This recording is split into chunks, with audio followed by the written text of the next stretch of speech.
Hello बच्चों, आज से हम लोग पढ़ेंगे क्लास 8 का मैथ।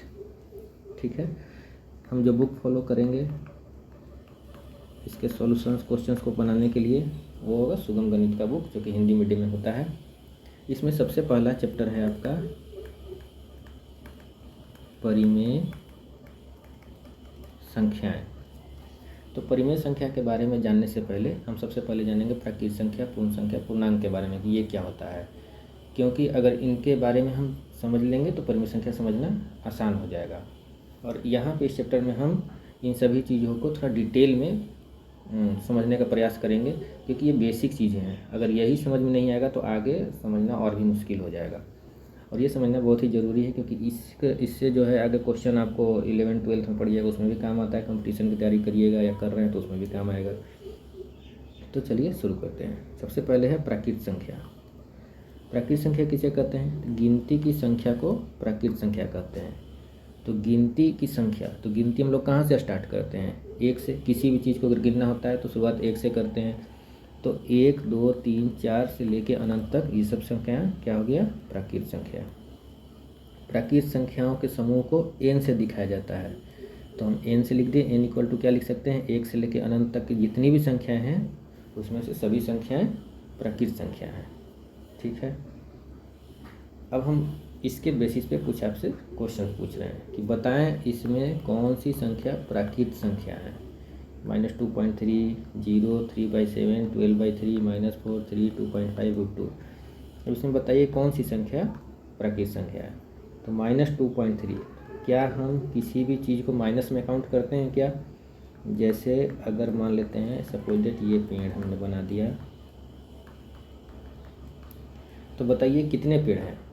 तो हम कैसे काउंट करेंगे? 1, 2, 3, ये 3 पेड़ हो गए। ऐसे तो काउंट नहीं करते हैं कि -1 पेड़, -2 पेड़, -3 पेड़। समझ गए? तो ये माइनस में जो है, इसे हम माइनस में गिनती नहीं करते हैं, तो ये प्राकृत संख्या नहीं है। क्या 0 प्राकृत संख्या है? नहीं, क्योंकि हम अभी बताए हैं आपको कि गिनती की संख्या को प्राकृत संख्या कहते हैं। और गिनती कहाँ शुरू होती है? 1 से।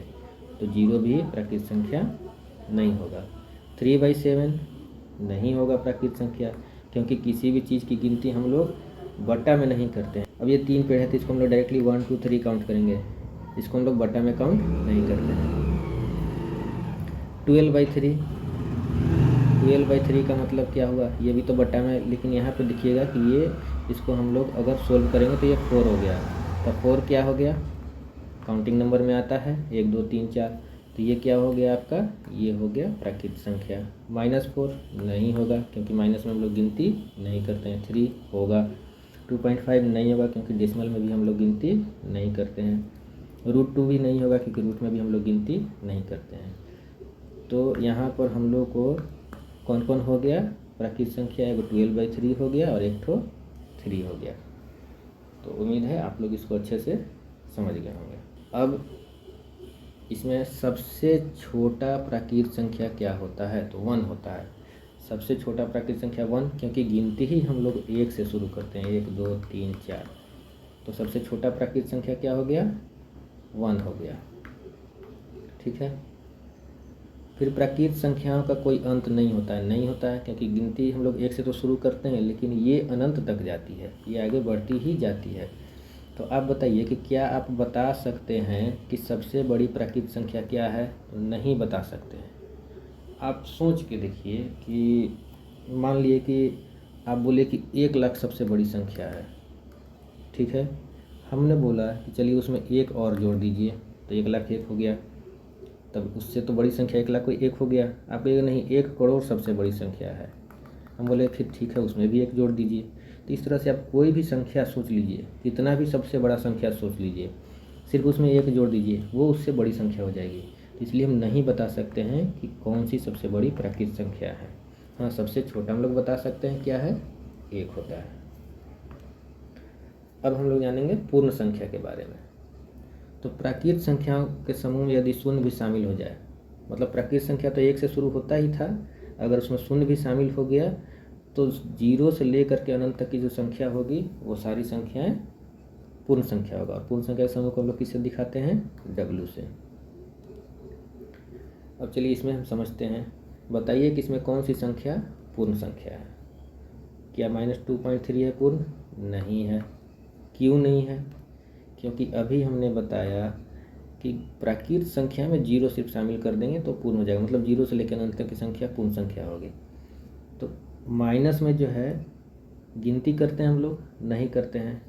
पूर्ण संख्या का मतलब अभी हमने बताया, पूर्ण संख्या का मतलब जीरो भी होगा, जीरो और बाकी सभी प्राकृत संख्या। तो ये प्राकृत संख्या नहीं है तो ये पूर्ण संख्या भी नहीं है। जीरो जीरो होगा, 3/7 नहीं, बटा भी नहीं है प्राकृत संख्या, तो ये पूर्ण संख्या भी नहीं है। 12/3 होगा क्योंकि ये 4 है, 4 प्राकृत संख्या है तो प्राकृत संख्या पूर्ण संख्या भी है। -4 नहीं होगा, क्यों? क्योंकि माइनस में हम लोग गिनती नहीं करते हैं। 3 होगा, 2.5 नहीं होगा क्योंकि डेसिमल में भी हम लोग गिनती नहीं करते हैं। √2 भी नहीं होगा क्योंकि रूट में भी हम लोग गिनती नहीं करते हैं। तो हम लोगों को क्या मिल गया? पूर्ण संख्या में एक 0 हो गया, एक 12/3 हो गया, एक 3 हो गया। ठीक है। सबसे छोटी पूर्ण संख्या क्या होता है? 0 होता है, क्योंकि पूर्ण संख्या कहाँ से शुरू होता है? 0 से। सबसे बड़ी पूर्ण संख्या कोई नहीं होती, अनंत तक जाती है, वही बात है। अभी हम बताएं कि पूर्ण संख्या जो है इसमें 0 होता है और बाकी सभी प्राकृत संख्या होता है। ठीक है। तो सबसे बड़ी पूर्ण संख्या, तो जीरो से कोई जीरो से लेकर के सभी जो है पूर्ण संख्या है अनंत तक। तो सबसे बड़ी अगर हम पूर्ण संख्या निकालना चाहेंगे तो बता सकते हैं? नहीं बता सकते हैं। क्यों नहीं बता सकते हैं? कि क्यों, कोई भी आप सबसे बड़ी संख्या सोच लीजिए, उसमें एक जुड़िएगा तो वो उससे बड़ी हो जाएगी, जैसे कि प्राकृत संख्या में होता था। यहाँ देखिए, सभी प्राकृत संख्याएं पूर्ण संख्याएं होती हैं, लेकिन सभी पूर्ण संख्याएं प्राकृत संख्याएं नहीं होती है। सही बात है, क्योंकि अभी हमने आपको बताया कि पूर्ण संख्या क्या होता है? पूर्ण संख्या में 0 होता है और बाकी सभी प्राकृत संख्याएं शामिल होती है। तो हम कह सकते हैं कि सभी प्राकृत संख्याएं पूर्ण संख्याएं होती है। लेकिन क्या सभी पूर्ण संख्या प्राकृत संख्या होगा? नहीं होगा, क्योंकि पूर्ण संख्या में एक 0 भी हो गया जो कि प्राकृत संख्या नहीं है। तो उम्मीद है आप लोग इसको भी समझ गए होंगे। अब पूर्णांक क्या होता है? पूर्णांक क्या है कि यह उन सभी संख्याओं का समूह है जिसमें पूर्ण संख्या होगा और ऋणात्मक प्राकृत संख्या होगा, उसको हम लोग बोलेंगे पूर्णांक। सीधा शब्द में अगर समझें तो जितना पॉजिटिव संख्या है, नेगेटिव संख्या है, 0 मतलब पॉजिटिव प्राकृत संख्या, नेगेटिव प्राकृत संख्या और 0, लेकिन इसमें कोई भी दशमलव या भिन्न संख्या नहीं होगा, उसको हम लोग बोल देंगे कि ये पूर्णांक है। चलिए समझते हैं। पूर्णांक को हम लोग किससे दिखाते हैं? जेड से। तो पूर्णांक क्या हो जाएगा? 0 तो होगा ही, और जितना पॉजिटिव संख्या है 1 2 3 4 से लेकर अनंत तक, और जितना नेगेटिव संख्या है -1 -2 -3 से -4 -5 लेकर अनंत तक, तो ये सभी क्या हो गया? पूर्णांक हो गया।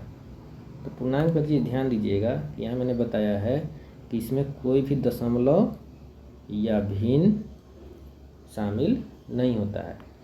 मतलब इसमें आप सीधा समझिए कि आपका 0 शामिल होगा, धनात्मक प्राकृत संख्या होगा और ऋणात्मक प्राकृत संख्या। सीधा आप समझिए, यही हो गया पूर्णांक। चलिए क्वेश्चन बनाते हैं। तो क्या -2.3 है पूर्णांक? तो नहीं है। क्यों नहीं है? क्योंकि माइनस में तो है लेकिन यहाँ डेसिमल में है, और हमने अभी बताया कि डेसिमल में पूर्णांक नहीं होता है, क्योंकि पूर्णांक क्या है? प्राकृत संख्या का ही पॉजिटिव और नेगेटिव होता है ना।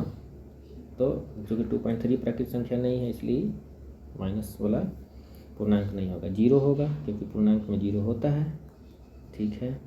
3/7 पूर्णांक है क्या? तो नहीं है, क्योंकि बटा में भी नहीं होता है पूर्णांक। पूर्णांक अभी हम बताएं आपको कि क्या होता है? पॉजिटिव प्राकृत, नेगेटिव प्राकृत, 0। तो क्योंकि ये 3/7 प्राकृत नहीं है तो इसलिए भी पूर्णांक नहीं है। 12/3 4, हाँ होगा, ये होगा आपका पूर्णांक। -4 भी पूर्णांक होगा। क्यों होगा? क्योंकि ये नेगेटिव प्राकृत संख्या है, हो जाएगा। 3 भी होगा क्योंकि ये पॉजिटिव प्राकृत संख्या हो जाएगा। 0 नेगेटिव प्राकृत और पॉजिटिव प्राकृत संख्या पूर्णांक होता है। 2.5 नहीं होगा, डेसिमल में प्राकृत संख्या होता नहीं है, इसलिए पूर्णांक भी नहीं होगा। √2 भी नहीं होता है। तो इसमें हो गया 0, 12/3 -4 और 3 आपका पूर्णांक। पूर्णांक को मुख्य रूप से 3 भाग में बांटा जा सकता है। धनात्मक पूर्णांक, शून्य से बड़ा सभी पूर्णांक। तो शून्य से बड़ा जो हो गया 1, 2, 3, 4, 5 ये सब प्राकृत संख्या, ये अभी बताए हैं आपको। ऋणात्मक पूर्णांक, शून्य से छोटा सभी पूर्णांक, इसके आगे माइनस का चिन्ह लगा होता है। तो जितना भी प्राकृत संख्या है उसके आगे माइनस का चिन्ह लगा दीजिए, तो ये क्या हो गया ऋणात्मक पूर्णांक। जैसे -1, -2, -3, -4 अनंत तक चलते जाइए। जीरो क्या है, इसके बारे में एक चीज़ आप ध्यान दीजिएगा कि न तो यह धनात्मक संख्या है और न ही ऋणात्मक संख्या, लेकिन यह क्या है, पूर्णांक है। इसको ध्यान में रखिएगा कि जीरो न तो पॉजिटिव है न ही निगेटिव, लेकिन यह एक पूर्णांक है। कहने का मतलब कि जीरो पूर्णांक में शामिल होता है, इसलिए पूर्णांक है। अब आप क्वेश्चन बनाइए कि जीरो क्या है। ऑप्शन है आपके पास प्राकृत संख्या, पूर्ण संख्या, पूर्णांक की बी और सी दोनों, मतलब पूर्ण संख्या प्राकृत संख्या पूर्ण संख्या और पूर्णांक दोनों है, या इनमें से कोई नहीं है। तो देखिए जीरो क्या है। जीरो प्राकृत संख्या है, नहीं है, क्योंकि प्राकृत संख्या जो है गिनती की संख्या कहते हैं और गिनती 1 से शुरू होता है। जीरो पूर्ण संख्या है, तो हाँ पूर्ण संख्या में जीरो शामिल होता है। जीरो पूर्णांक है, हाँ पूर्णांक में जीरो शामिल होता है। तो 2 आंसर हो गया। तो तीसरा ऑप्शन क्या है, बी और सी दोनों, तो इसलिए हमारा तीसरा ऑप्शन सही हो गया। संख्या रेखा पर पूर्णांक को कैसे दर्शाते हैं।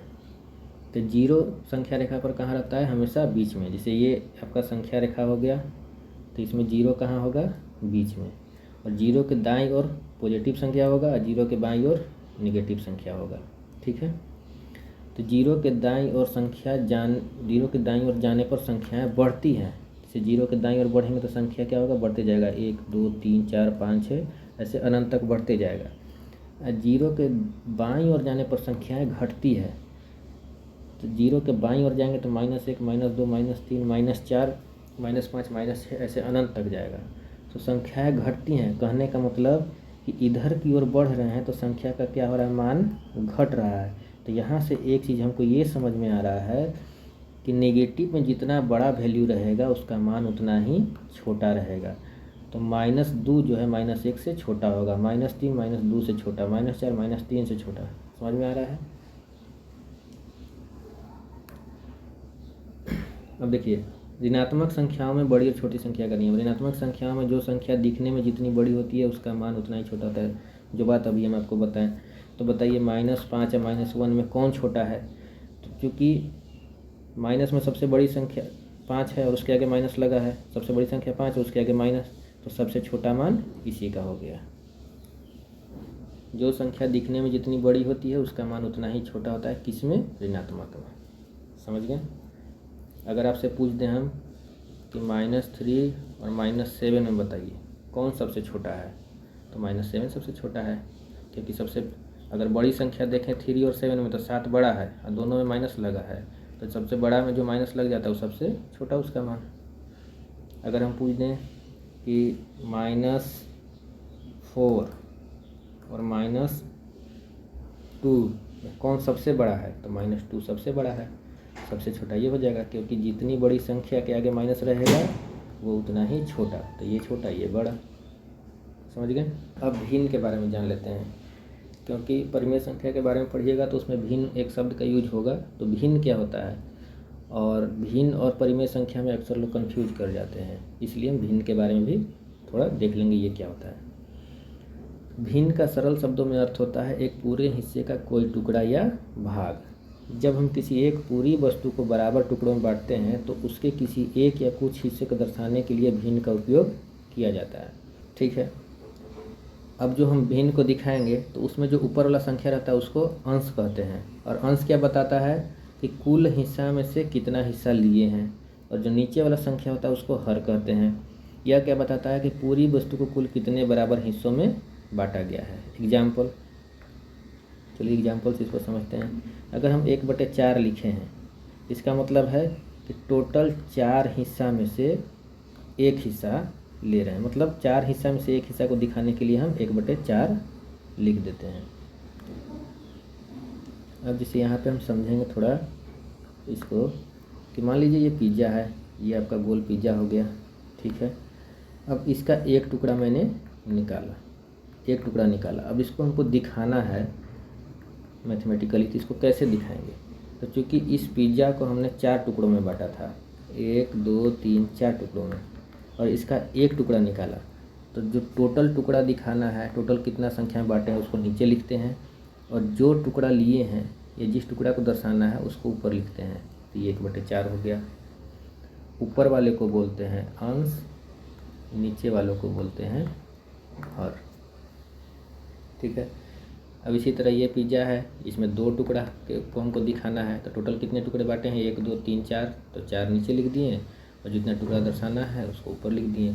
2/4 को हम लोग 1/2 भी लिख सकते हैं। इसका मतलब है कि 2 भाग में से 1 भाग दिखा रहे हैं।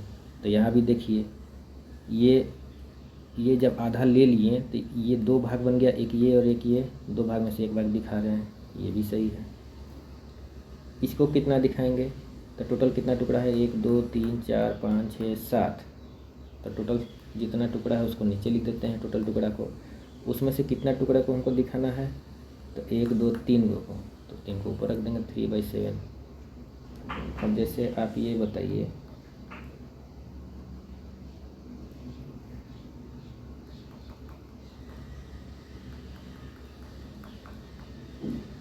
इसमें से टोटल जितना टुकड़ा है, कितना टुकड़ा है, 1 2 3 4 5, 5 टुकड़ों में से हमको 4 टुकड़ों को दिखाना है। तो कैसे दिखाएंगे, भिन्न के रूप में 4/5, टोटल टुकड़ा को नीचे लिखेंगे और जितना टुकड़ा दिखाना है उसको ऊपर। तो उम्मीद है आप लोग भिन्न समझ गए।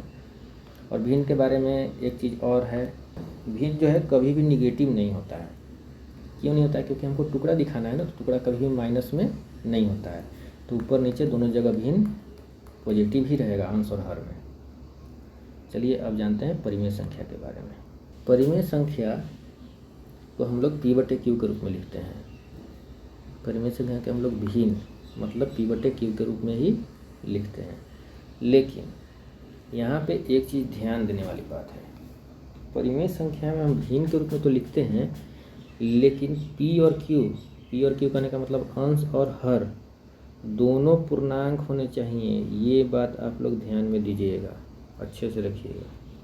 ठीक है, यानी वे धनात्मक भी हो सकते हैं अंश और हर, ऋणात्मक भी हो सकते हैं अंश और हर, या 0 भी हो सकते हैं। तो कहिएगा कि अंश और हर, हाँ ठीक है, इस कंडीशन के हिसाब से दोनों 0 होगा। लेकिन परिमेय संख्या में दूसरा कंडीशन भी है कि हर 0 नहीं होना चाहिए, Q का मान कभी भी शून्य नहीं होना चाहिए। Q कहने का मतलब हर। क्यों, क्योंकि किसी भी संख्या को 0 से भाग देना गणित में परिभाषित नहीं है, अनडिफाइंड है। किसी भी संख्या को हम 0 से भाग नहीं दे सकते हैं।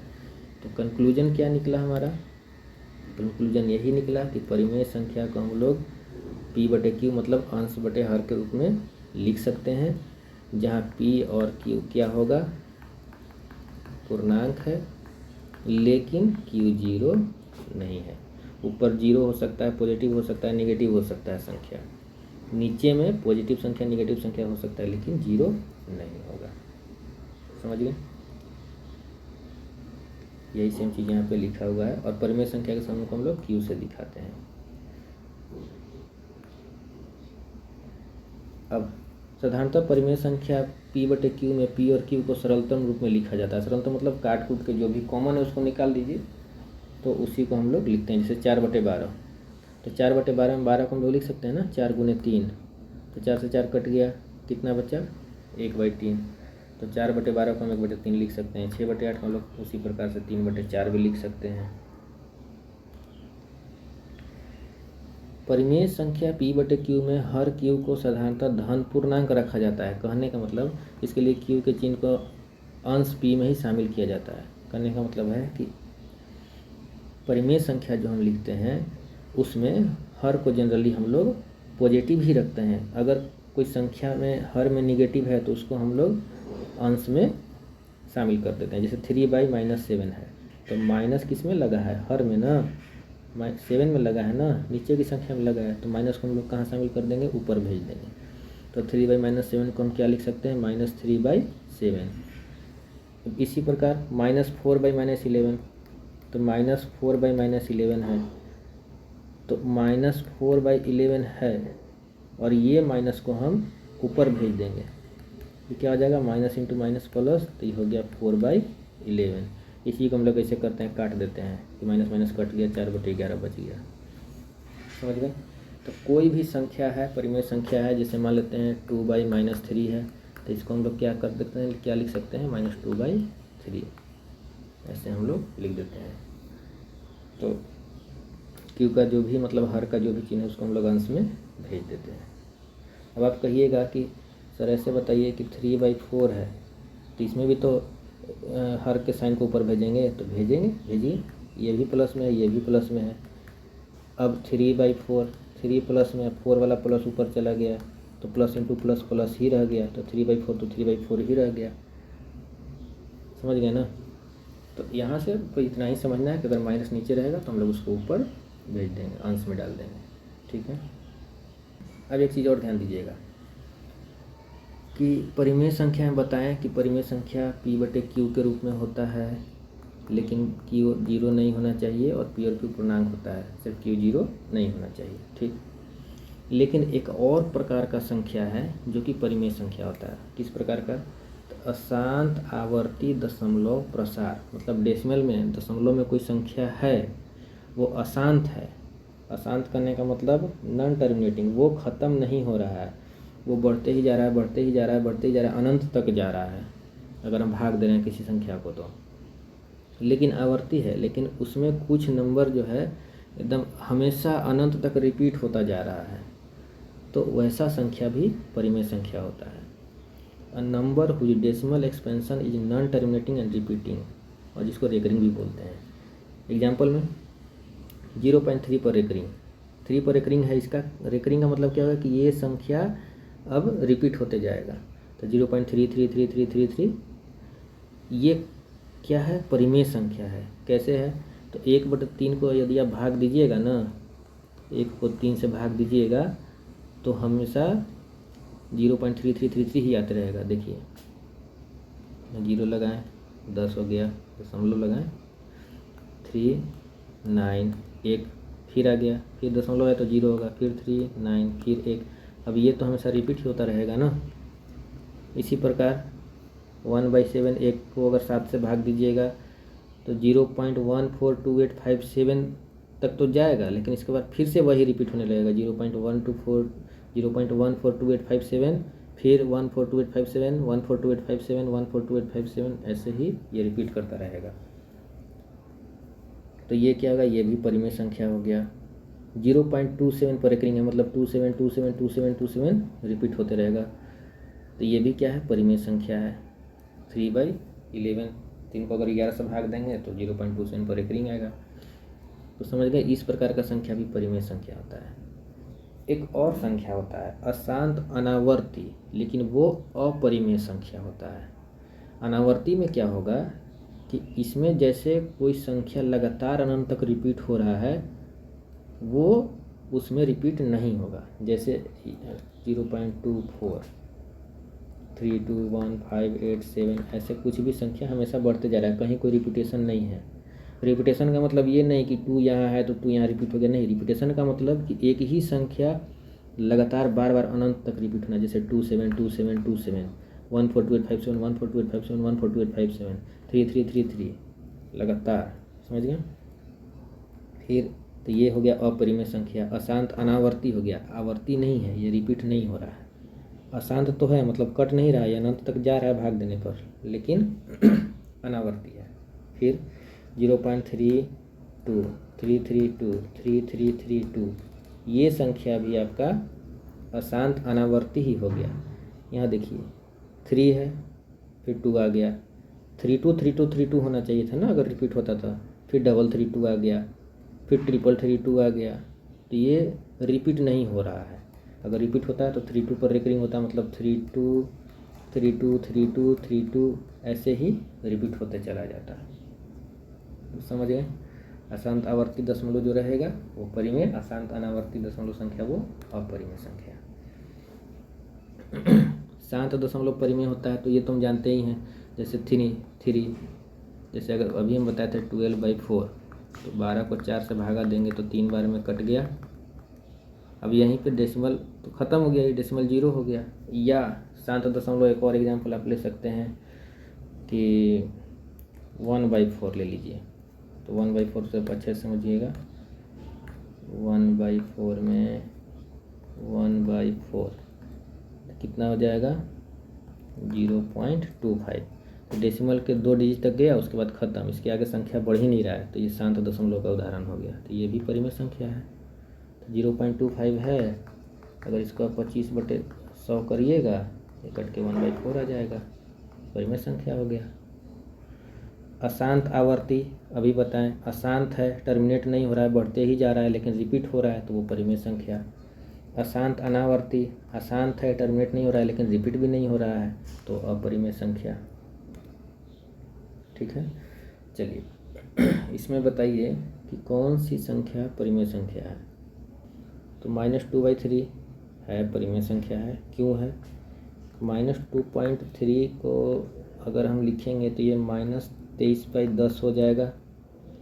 तो हम बताए थे कि परिमेय संख्या बट्टा के रूप में होता है, खाली नीचे 0 नहीं होना चाहिए, और P और Q क्या होना चाहिए, पूर्णांक, मतलब अंश और हर दोनों पूर्णांक। तो ये पूर्णांक है तो है। पूर्णांक में क्या होता है, पॉजिटिव संख्या, नेगेटिव संख्या 0।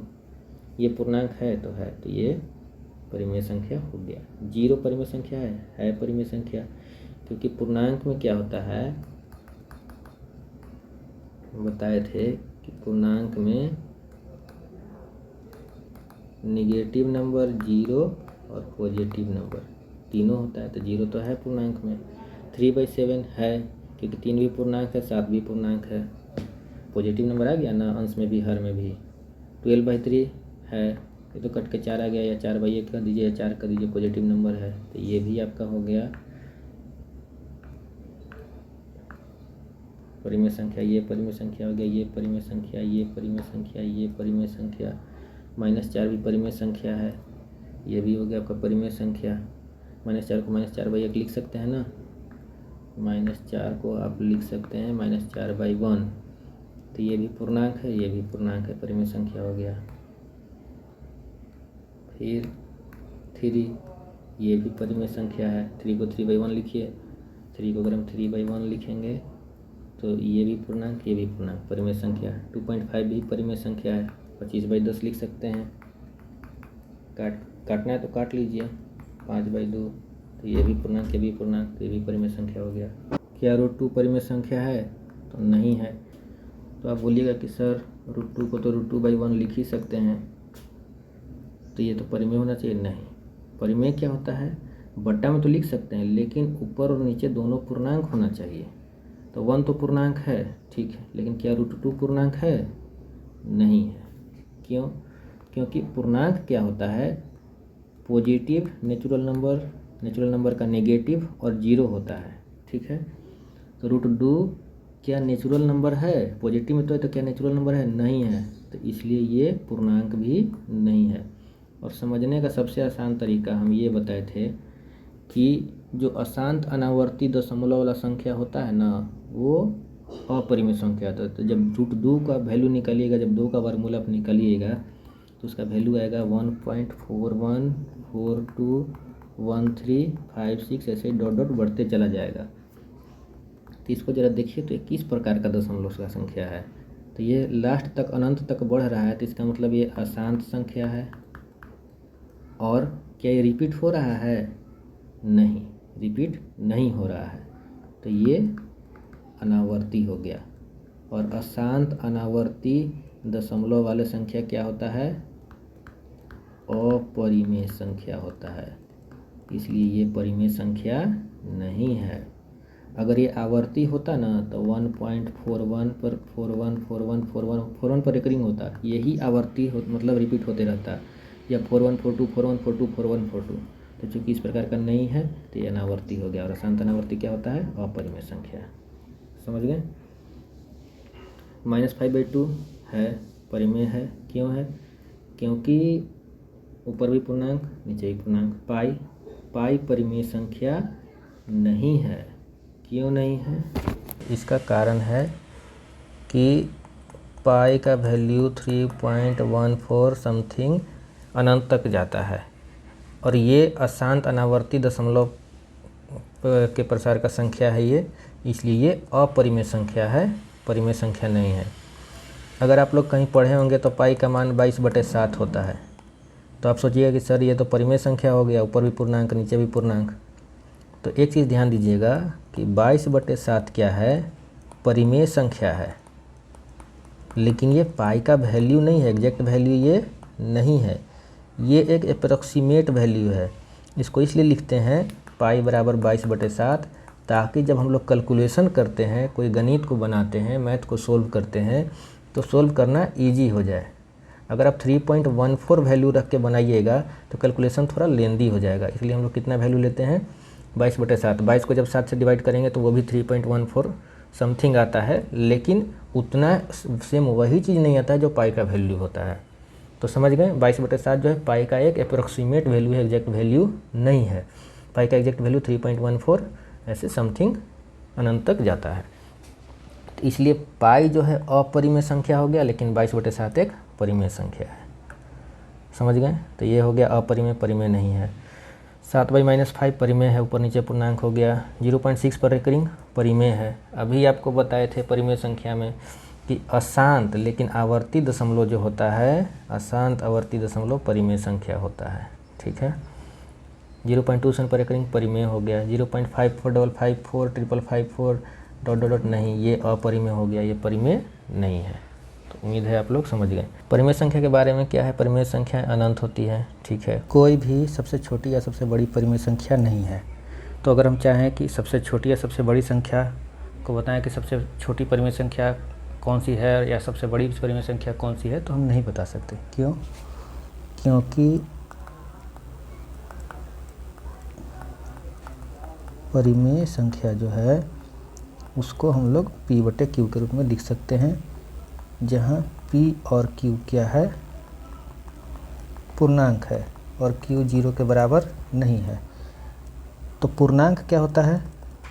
पूर्णांक हमने बताया था कि पूर्णांक होता है कि जिसमें 0 होता है और प्राकृत संख्या का पॉजिटिव मतलब प्राकृत संख्या होता है, और उसका प्राकृत संख्या में नेगेटिव लगा दीजिए, वो होता है। तो हम कह सकते हैं कि परिमेय संख्या जो है ये पूर्णांक होगा, ऊपर में, नीचे में भी पूर्णांक होगा, लेकिन ये 0 के इक्वल टू नहीं होगा, 0 छोड़ के होगा नीचे में पूर्णांक। ठीक है, तो हम लिख सकते हैं कि ऊपर में जो है -3, -2, -1, 0, 1, 2, 3 ये अनगिनत तक जाएगा, बटा नीचे में -3, -2, -1, इसमें सिर्फ 0 नहीं होगा, 1, 2, 3 ये अनगिनत तक जाएगा। तो अगर हम आपसे पूछे कि सबसे छोटी परिमेय संख्या आप हमें बताइए, तो सबसे छोटी परिमेय संख्या बताएंगे, तो देखिए, तो सबसे छोटी हमको इधर जाना पड़ेगा बाईं ओर। तो इधर में देखिए तो ये अनंत तक जा रही है, तो हम सबसे छोटी डिसाइड नहीं कर पाएंगे। नीचे हर में भी देखिए अनंत तक जा रही है, तो जब हम छोटी से छोटी डिसाइड ही नहीं कर पाएंगे पूर्णांक को, तो परिमेय संख्या कैसे डिसाइड कर पाएंगे? तो इसलिए सबसे छोटी परिमेय संख्या हम लोग नहीं बता सकते हैं। इसी तरह सबसे बड़ी परिमेय संख्या नहीं बता सकते हैं, क्योंकि ये भी अनंत तक जा रहा है। तो जब सबसे बड़ी पूर्णांक को हमने डिसाइड कर पा रहे हैं, तो सबसे बड़ी परिमेय संख्या को हम कैसे डिसाइड कर पाएंगे? आई होप आप लोग समझ गए होंगे कि हम लोग सबसे छोटी परिमेय संख्या और सबसे बड़ी परिमेय संख्या नहीं बता सकते हैं कौन सी संख्या है। आगे है प्रत्येक प्राकृत संख्या, पूर्ण संख्या और पूर्णांक अपने आप में एक परिमेय संख्या होता है। चलिए देखते हैं प्राकृत संख्या। तो जितना भी हम प्राकृत संख्या लिखते हैं, 1 से लिखते हैं, ये सब अपने आप में P/Q के रूप में है, और सब के बट्टा में 1 होता है। तो जैसी बात है, Q 0 नहीं है, हर 0 नहीं है, तो जितना भी प्राकृत संख्या हो गया वो परिमेय संख्या हो गया। ठीक है, फिर जितना भी पूर्ण संख्या है वो परिमेय संख्या होता है। तो पूर्ण संख्या को हम लोग कहाँ से लिखना शुरू करते हैं? 0 से। अब देखिए, तो ये सब भी P/Q के रूप में है, और सब के बटा में 1 लिख सकते हैं, मतलब हर में 0 नहीं है, 0 छोड़ के कुछ भी हो जाए। तो यहाँ पे देख रहे हैं सब के बटा में 1 भी है, मतलब ये भी P/Q के रूप में है और नीचे 0 नहीं है, तो ये भी हो गया आपका परिमेय संख्या। अब है पूर्णांक। पूर्णांक भी अपने आप में एक परिमेय संख्या होता है। तो पूर्णांक क्या होता है कि पूर्णांक को हम लिखते हैं जीरो होता है उसमें प्राकृत संख्या होता है और प्राकृत संख्या में निगेटिव साइन के साथ होता है। ये भी इधर अनंत तक जा रहा है, ये भी इधर अनंत तक जा रहा है। तो ये सब देखिए, तो इस सब को हम पी बाई क्यू के रूप में लिख सकते हैं, क्योंकि सब के नीचे हम बटा 1 1 1 लिख सकते हैं और किसी में भी नीचे हर जीरो नहीं है। तो हम कह सकते हैं कि पूर्णांक भी एक परिमेय संख्या है, प्रत्येक पूर्णांक एक परिमेय संख्या है। ठीक है, तो यहाँ से हम समझ गए कि प्रत्येक प्राकृत संख्या एक परिमेय संख्या होती है, प्रत्येक पूर्ण संख्या एक परिमेय संख्या होती है और प्रत्येक पूर्णांक भी एक परिमेय संख्या होती है। लेकिन प्रत्येक परिमेय संख्या प्राकृत संख्या नहीं होती है। चलिए समझते हैं। अगर हम कोई परिमेय संख्या -3/2 ले लेते हैं या सिर्फ -3 ही लेते हैं, तो चूँकि इसमें माइनस लग गया तो ये प्राकृत संख्या नहीं है। यहाँ भी वही कारण है, माइनस लगा हुआ है, ऊपर से बटा में है, तो ये सभी प्राकृत संख्या नहीं है। तो कह सकते हैं हम लोग कि प्रत्येक परिमेय संख्या प्राकृत संख्या नहीं होती है। कुछ परिमेय संख्या प्राकृत संख्या हो जाएगी, जैसे कि 1 2 3 4 प्राकृत संख्या, सभी प्राकृत संख्या परिमेय संख्या में आता ही है। तो यहाँ से हमने क्या समझा कि प्रत्येक परिमेय संख्या प्राकृत संख्या नहीं होती है, लेकिन प्रत्येक प्राकृत संख्या परिमेय संख्या होती है। उसी प्रकार प्रत्येक परिमेय संख्या पूर्ण संख्या नहीं होती है। अब सेम यही एग्जाम्पल ले लीजिए, तो इसमें तो जीरो नहीं है ना, जीरो होना चाहिए था, या जीरो के अलावा पॉजिटिव वैल्यू कोई होना चाहिए था, पॉजिटिव प्राकृत संख्या। पूर्ण संख्या क्या होता है?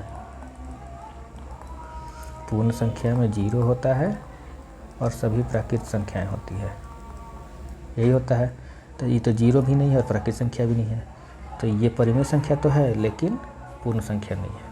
तो हम यहाँ से ये कह सकते हैं कि प्रत्येक परिमेय संख्या पूर्ण संख्या नहीं होता है। फिर प्रत्येक परिमेय संख्या पूर्णांक नहीं होता है। देखिए, ये जो परिमेय संख्या है ये पूर्णांक भी नहीं है, क्योंकि पूर्णांक में क्या होता है? पूर्णांक में अभी हमने बताया था आपको कि जीरो होता है, प्राकृत संख्या होता है और प्राकृत संख्या का नेगेटिव होता है। ठीक है, इसमें कोई भी संख्या बट्टा में नहीं होता है। बट्टा में कहने का मतलब बटा 1 छोड़ के और कोई बट्टा में संख्या नहीं होता है, पॉइंट में संख्या नहीं होता है। तो यहाँ पे हम देखेंगे कि लिखा है प्रत्येक परिमेय संख्या, कहाँ गया? हाँ, प्रत्येक परिमेय संख्या पूर्णांक नहीं होती है। तो हम एक एग्जाम्पल ले लेते हैं कि -5/2, एक और ले लेते हैं 3/4, और पूर्णांक क्या कहता है हमारा कि इसमें प्राकृत संख्या का नेगेटिव 0 और प्राकृत संख्या होगा। ठीक है, तो ये देखिए, तो जब ये प्राकृत संख्या ही नहीं है तो उसका नेगेटिव तो होना ही नहीं है। अगर ये 5 प्राकृत संख्या होता तो -5 को हम कह सकते थे कि प्राकृत संख्या का नेगेटिव है, लेकिन यहाँ -5/2 है, ये पूरा संख्या हम देख रहे हैं, क्योंकि हम कोई पूरा बता रहा है ना कि पूर्णांक है कि नहीं है। हमको आंसर नहीं बताना है इसमें, ये पूरा बताना है। तो ये पूर्णांक नहीं है। 3/4 ये पूर्णांक नहीं है, ये पॉजिटिव तो है लेकिन ये बट्टा में है। ये प्राकृत संख्या देखिए, पॉजिटिव में प्राकृत संख्या होता है, नेगेटिव में प्राकृत संख्या का नेगेटिव होता है। तो यहाँ नेगेटिव में -5/2 है जो कि प्राकृत संख्या नहीं है, यहाँ पॉजिटिव में 3/4 है जो कि प्राकृत संख्या नहीं है। तो इसलिए ये पूर्णांक भी नहीं है, ये भी पूर्णांक नहीं है। तो यहाँ से हमने क्या देखा कि प्रत्येक परिमेय संख्या पूर्णांक नहीं होता है। आई होप आप लोग इसे समझ गए होंगे। अब भिन्न हमने पढ़ा था, भिन्न और परिमेय संख्या में अंतर थोड़ा सा देख लेते हैं। ये हम बताए थे कि भिन्न क्या होता है। तो भिन्न होता है ये किसी पूरी वस्तु के हिस्सों को दिखाता है। जब इस भिन्न को हम लोग P/Q मतलब अंश और हर के रूप में लिखते हैं। P और Q क्या होता है? वहाँ पे पूर्ण संख्या होता है। भिन्न में क्या होता है? P और Q पूर्ण संख्या होता है, लेकिन Q ≠ 0। परिमेय संख्या में क्या होता है? P और Q अंश और हर पूर्णांक होता है। यही डिफरेंस है। तो पूर्णांक और पूर्ण संख्या से क्या डिफरेंस आएगा? तो पूर्णांक चूँकि निगेटिव होता है तो परिमेय संख्या ऋणात्मक हो सकता है, लेकिन पूर्ण संख्या निगेटिव नहीं होता है, तो ये भिन्न ऋणात्मक नहीं हो सकता। समझ गए? सभी भिन्न परिमेय संख्या होता है, होगा। सभी परिमेय संख्या भिन्न नहीं होगा, नहीं होगा। कैसे? भिन्न हम बोले अभी कि ऋणात्मक अंश और हर नहीं हो सकता है, तो भिन्न को हम लिख दिए 2/3, 3 में से 2 हिस्सा। तो ये देखिए, ये पॉजिटिव, ये पॉजिटिव, ये भिन्न है। ठीक है, अब ये देखिए, तो P/Q के रूप में ये 2 पूर्णांक भी है। पूर्णांक है ना, 2 2 पूर्णांक है, 3 पूर्णांक है, तो आंसर हर पूर्णांक है, तो ये तो परिमेय संख्या भी हो गया, ये भिन्न भी हो गया और परिमेय संख्या भी हो गया। लेकिन अगर हम लिख दिए -2/3, तब देखिए तो ये तो पूर्णांक है, ये पूर्णांक है, लेकिन ये परिमेय संख्या तो हो गया, लेकिन क्या ये भिन्न होगा? नहीं होगा, क्योंकि भिन्न को हम लोग निगेटिव में नहीं लिखते हैं। ये भिन्न में आंसर हर दोनों पॉजिटिव होता है, तो प्रत्येक परिमेय संख्या भिन्न नहीं हो सकता है, लेकिन प्रत्येक भिन्न परिमेय संख्या हो सकता है। अपरिमेय संख्या के बारे में अभी हम आपको बता चुके हैं कि अशांत अनावर्ती दशमलव प्रकार का जितना भी संख्या होगा सब अपरिमेय संख्या। जैसे √2 अभी बताए थे 1.41421356, ये होता है अशांत अनावर्ती दशमलव है। पाई का वैल्यू 3.14159265, ये भी अशांत अनावर्ती दशमलव का प्रसार है। यूलर संख्या जिसको ई से डिनोट करते हैं 2.71828182, ये भी अशांत अनावर्ती दशमलव का प्रसार है, तो ये भी अपरिमेय संख्या हो गया। ई क्या है? ये कांस्टेंट है जिसका यूज कैलकुलेशन होता है, आगे कक्षा में यूज होगा, लेकिन चूँकि अपरिमेय संख्या बता रहे हैं तो इसका हम एग्जाम्पल दे दिए आपको। तो ये हम अभी आपको थोड़ी देर पहले ही समझा चुके हैं कि अशांत अनावर्ती दशमलव का जो भी संख्या होगा वो अपरिमेय संख्या होगा। तो इसको हम ये कह सकते हैं कि रूट वाला जितना भी है ना वैल्यू, जिसका पूरा पूरा रूट नहीं निकल रहा है, वो अपरिमेय संख्या होगा। पाई तो बता ही दिए परिमेय संख्या होता है, ये अपरिमेय संख्या होता है। ये चीज़ अभी हम आपको बता चुके हैं थोड़ा देर पहले। वही यहाँ पे लिखा हुआ है कि पाई एक अपरिमेय संख्या है, क्यों? क्योंकि इसका वास्तविक मान इतना होता है 3.14159265 मतलब अनंत तक जाता है। ये अशांत है और अनावर्ती है, मतलब ना तो ये कहीं कटता है पूरा पूरी, नॉन टर्मिनेटिंग है, टर्मिनेट नहीं होता है, न कटता नहीं है तो अशांत हो गया, और न ही आवर्ती है, मतलब कोई भी संख्या, ऐसा कोई संख्या नहीं है जो रिपीट हो रहा है और एक साथ लास्ट तक रिपीट होते हुए चला गया। जैसे 9265 है तो 65656565 ऐसे कहीं भी रिपीट होते हुए नहीं जा रहा है, या 3.14 है तो 14141414 ऐसे नहीं हो रहा है, तो यह अशांत अनावर्ती दशमलव प्रसार है पाई, तो ये अपरिमेय संख्या हो गया। ये चीज़ ये भी हम अभी आपको थोड़ी देर पहले बता दिए थे कि पाई का वैल्यू 22/60 लेते हैं, लेकिन ये इसका सटीक मान नहीं है बल्कि एक अनुमानित अप्रोक्सीमेट मान है। तो 22/7 परिमेय संख्या हो गया और पाई एक अपरिमेय संख्या हो गया। हाँ, अगर m एक धनात्मक पूर्णांक है तो पूर्ण वर्गमूल, इसका कहने का मतलब यही है कि जिसका पूरा पूरा वर्गमूल नहीं निकलेगा ना, वो अपरिमेय संख्या होगा। जिसका पूरा वर्गमूल नहीं निकलेगा उसका वर्गमूल का मान निकालिएगा तो अशांत अनावर्ती दशमलव के रूप में ही आएगा, तो वो सारा क्या हो जाएगा? अपरिमेय संख्या। जैसे √2 √3 √5 √6 √7 √8, √9 नहीं है, √9 नहीं है, क्योंकि √9 का वैल्यू क्या हो जाएगा? 3, ये तो पूरा पूरा निकल ही गया, तो ये परिमेय संख्या ना हो गया। √10 √11 etc ये सब अपरिमेय संख्या। एक चीज़ और है, जिसका पूरा पूरा घनमूल नहीं निकलेगा ना, वो भी अपरिमेय संख्या होता है। जैसे 2 का घनमूल नहीं निकल सकता है पूरा पूरा, 3 का नहीं निकलेगा, 4 का, 5 का, 6 का, 7 का, 8 का निकल जाएगा। देखिए